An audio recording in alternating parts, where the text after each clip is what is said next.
the 8th stop on the 2015 schedule takes us to Road Atlanta for the Valvoline 175K. The qualifying race was rather uneventful. The only event that really took place was Yoon Young Kim crashing his car on the first lap heading down into turns 7 and 8, as you'll see on the video now. As he's already running it wide, on the other side of the curbs even, goes down into turn 8, just drives it in way too hard, goes straight off, and, well, into the tires. So that team is going to be doing some overtime work for sure. Cliff Jensen dominated the race, practically, start to finish.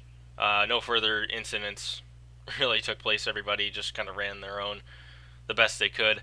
Jay Pericles, Corin Brigham, and Zachary Fitzwater all made it through and will be making their PTRL debuts today.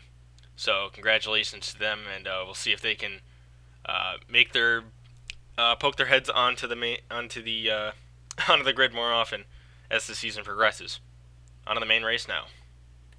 And here comes the field down through the final corner as Karl Hammarling takes the green flag. Miko Edicalio to his outside, Darren Reynolds in third, Cooper Brand in fourth, and Andrew Cross rounding out the top 5.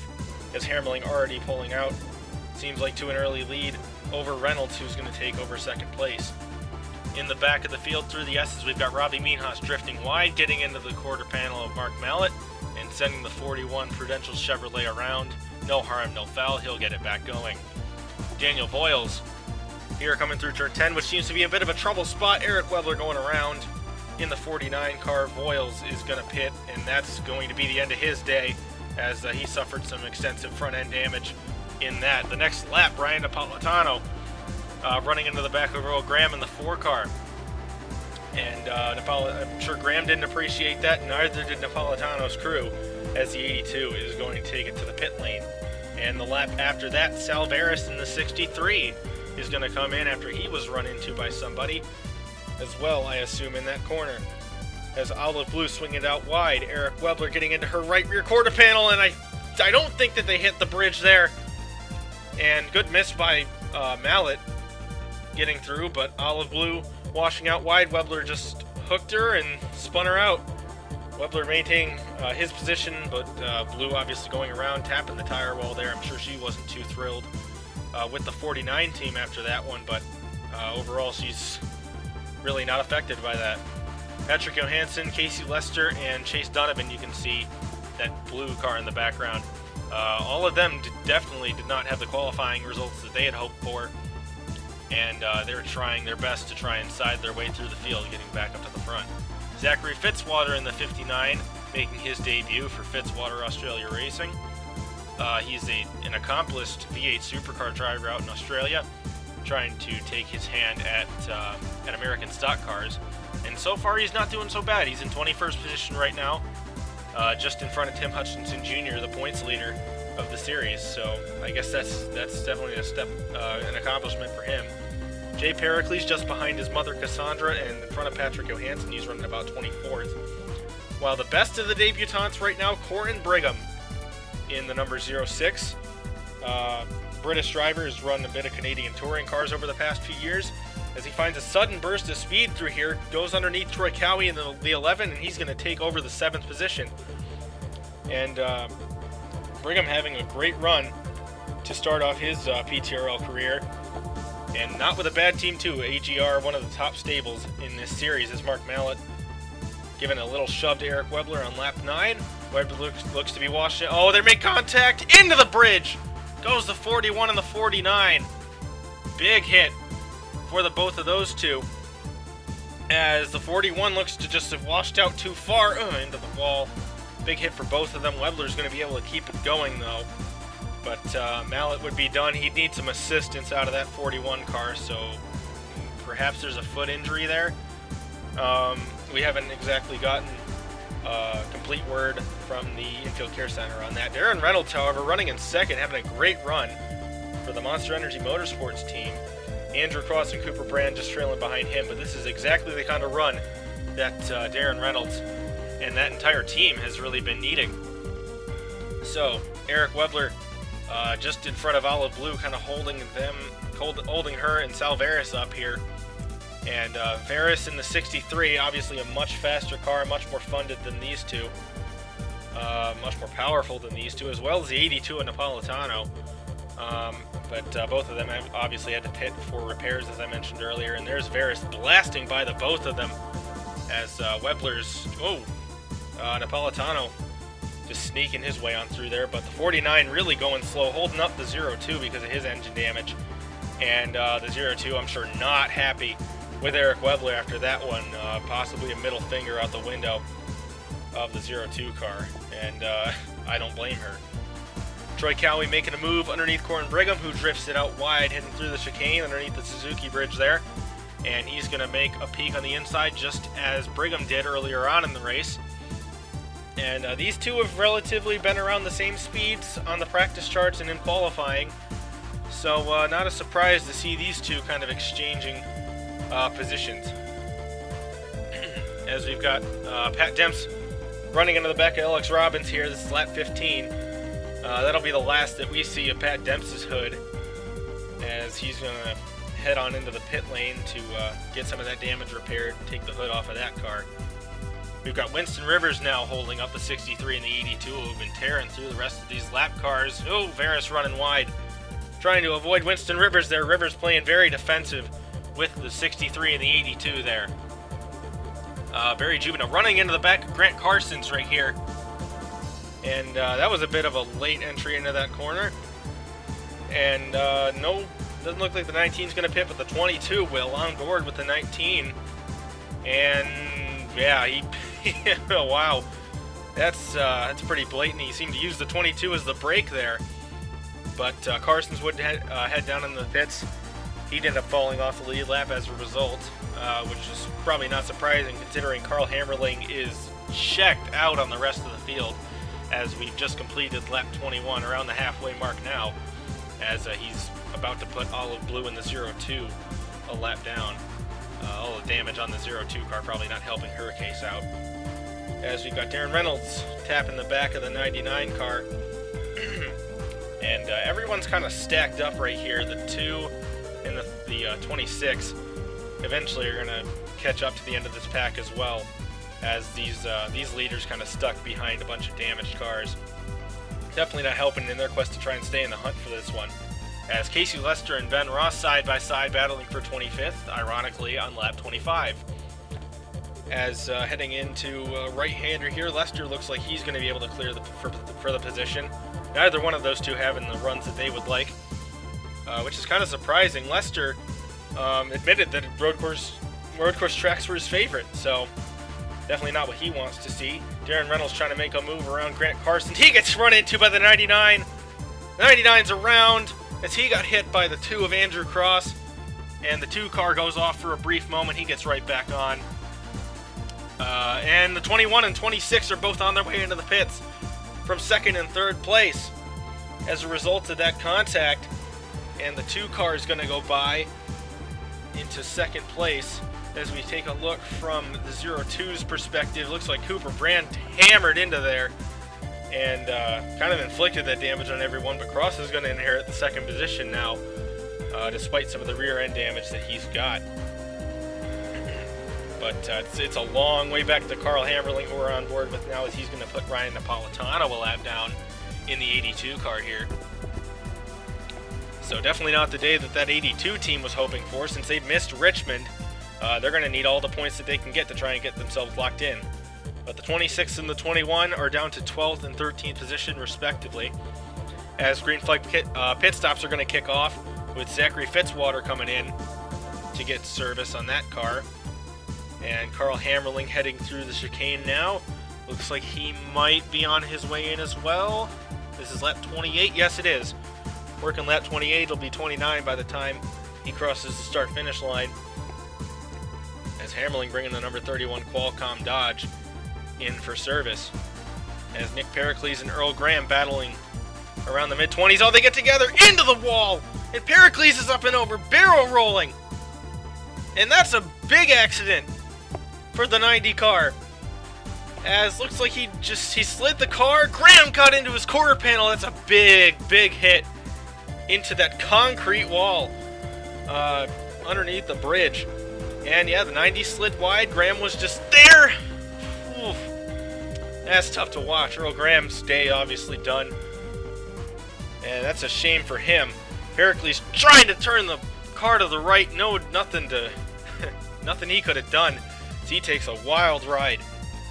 A few flips into the grass on the other side there.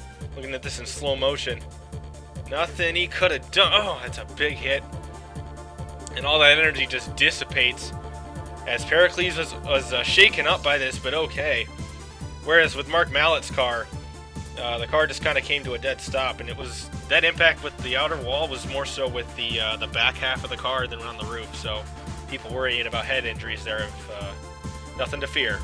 As Nick Pericles got out and was checked and released from the infield care center. Andrew Cross coming in, along with Ty Sheets, Joaquin Ortega, Corin Brigham, Miko Itacalio having a quiet run, but so far a good run as well. Another quiet run for Chase Smith, but he's worked his way just inside the top 10. So good run for that 72 team. Cooper Brand inheriting second place, and Darren Reynolds in third. The damage that they got, they repaired on lap 23, while everyone else is pit. So realistically, they haven't lost any time, so they're just going to sit in second. And third is Zachary Fitzwater, negotiating the slower number 4 car as Troy Calby coming into the pits to relinquish the lead back to Karl Hammarling, who is going to put Patrick Johansson, Cowie's teammate, a lap down here. And Ben Ross came out behind the both of them, so that's going to be an even bigger obstacle for the 26 and the 21 among the other leaders to try and catch and pass Karl Hammarling to try and have a battle for the win of this race. What was that, Brooks Harford? As he just took the 36 off the road, he merges, and Robbins kind of comes down a little bit, but I don't know, that's a tough merge. So Robbins probably not too happy with the 28, but I don't know where Harford could have went. As we've got Reed Church, we're on board with him and Alex Robbins' teammate. Casey Lester coming up and merging right in front of him. And that's going to inflict quite a bit of damage. Crumpled up front end on the Discover Network Ford Fusion of Reed Church. That's going to take him out of the race. Lester has to pit to get that repaired, and then he merges right up in front of Winston Rivers in the 57. So he's 2 for 2. He's batting 1,000 on taking people out on the merge. He gets that repaired again. Is he going to make it 3 for 3? No, not quite. He's .666 on the batting average there. But Lester able to finally get on track successfully. Look at the rear end on that car. It's destroyed after those 2 impacts. And he wasn't having a great day to begin with. So he's just wants to take the footage of this race and burn it. At least he will, but the team as a whole definitely kind of having a mixed bag, as Karl Hammarling has dominated this race so far, and doesn't look like that's going to be changing much. As we're on board with Casey Lester here, he's running a little slow. Something not seeming right, and the RPM's just cut out on the 13 car, so he looks to be having some kind of issue. Fuel pickup is what we're hearing down in the booth. So all the damage on the back end, there's Karl Hammarling going by. All that damage on the rear end probably explains why that's the case. As, Chase Donovan getting a little piece. Patrick Johansson nearly wipes the 13 out too. So that's not a very good spot to be out of not having your fuel go to the engine. That's a really sketchy spot. Hopefully everyone misses him. Napolitano slowing down. Ben Ross hammers in. Well, that's going to take the 54 out of the race. Unfortunate for him. Lester trying to nurse it back around. He's not going to have the momentum to get there. So that's unfortunate for the 13 crew. And he wouldn't come back out. He's going to need a tow back to the pits. And tow trucks are right there, so that's not going to be an issue. But Lester would not come back out on the track anyway. Was not able to get that fuel pickup issue resolved. Ross had kind of committed to the left side, but didn't really seem to slow down at all. It's like he didn't realize the 13 was going to be there. But anyway, that's a self-inflicted issue with him. It takes him out of the race. Cliff Jensen running into the back of Cassandra Pericles and giving her some rear-end damage. And Jensen had a run-in with Julia Black here a couple of years ago. So Jensen not going to take any crap from anybody out on the racetrack, especially not at the road courses. As Karl Hammarling mired back in some traffic here, going around Robbie Meanhaus in the 27, not been his best day either, and that's been a theme for that 27 car. And this was actually an incident that happened back on lap 29, but Joaquin Ortega washes wide, gets into Corin Brigham, takes the 0-6 into the wall. And both of those two, from top 5 positions, are going to get back going as Karl Hammarling slows down, and then is going to take that route up the middle.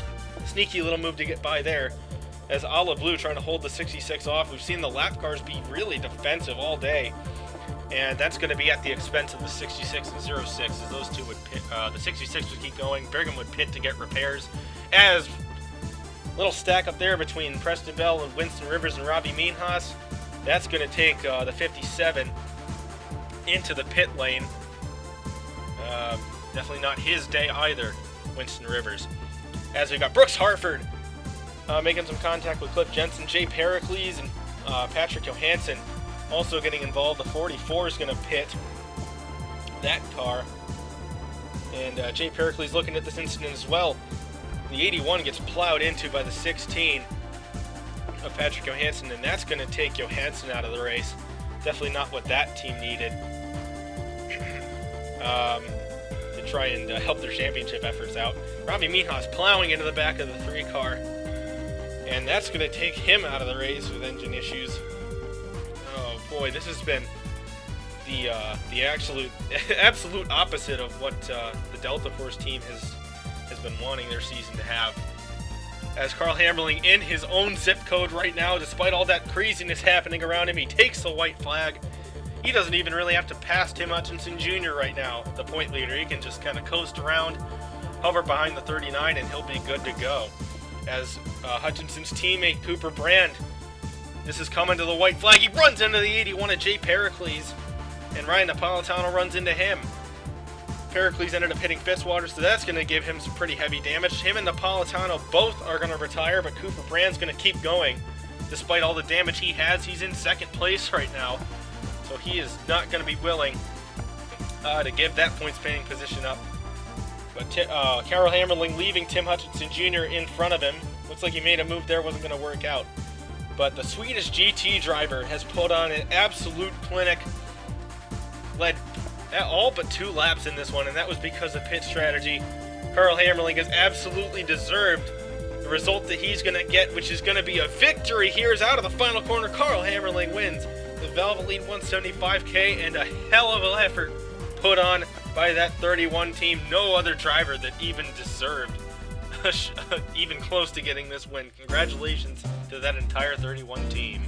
And taking a look at the top 10, Karl Hammarling, obviously the winner here. Just class of the entire weekend. Led 41 of 43 total laps. Cooper Brand coming home in second, almost 17 seconds behind. Darren Reynolds with a great run for that team in third. Qualified in third place and didn't move up or down. Troy Cowie in fourth place. Andrew Cross in fifth. Ty Sheets in sixth. A very quiet run for him. Miko Itacalio, great run for the 84 car in seventh. Dave Endicott with a great run. And that team has desperately needed a pick-me-up. And looks like a top 10 is exactly what the doctor ordered. Joaquin Ortega coming home in ninth, and Chase Smith rounding out the top 10 with a 72. As shifting over to the points now. Tim Hutchinson Jr. with a 27-point lead over Ty Sheets. As Sheets gaining a little bit of ground, finishing inside the top 10. Hutchinson Jr. did not. Reed Church with his DNF drops down to third. 94 points back. Preston Bell in fourth. Andrew Cross fifth. Troy Cowie in sixth. And both of those two a ways back at this point. But Cross obviously gaining quite a bit of ground on Hutchinson Jr. as well as Cowie. Barry Juveno 7th. Earl Graham in 8th. Sal Veras in 9th. And Karl Hammarling jumps up 7 spots in the point standings. I believe the most of anybody else. And he'll be exiting this weekend with a win and a top 10 points position. The next race will be at the Orlando International Speedway, formerly known as the Tiburon Superspeedway, for the running of the EA Sports 400. I'm Robert Carell, and I'll see you next time.